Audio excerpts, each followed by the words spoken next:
cabellera de betún y diente de palo santo, su boca es como un quebranto y piel de piragua azul.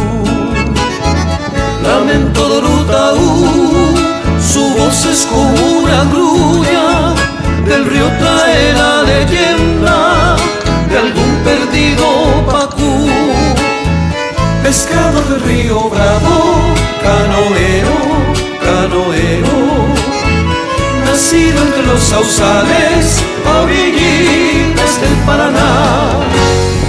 Tomado de mate amargo a la lumbre de un lucero, hace noche sobre el agua y defiende su libertad. Partir, reír, bogar, soñar y un cigarrito en el andar y una coplita para esperar el alma que ha de llegar.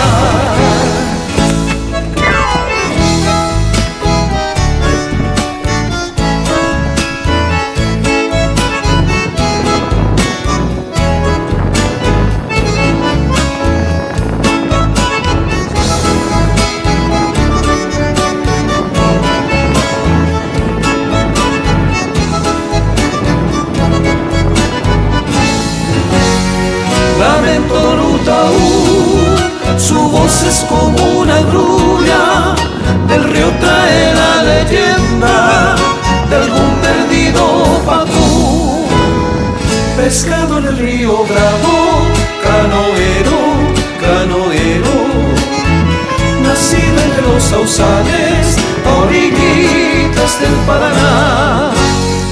Tomado de mate amargo a la lumbre de un lucero, hace noche sobre el agua y defiende su libertad. Partir, reír, bogar, soñar y un cigarrito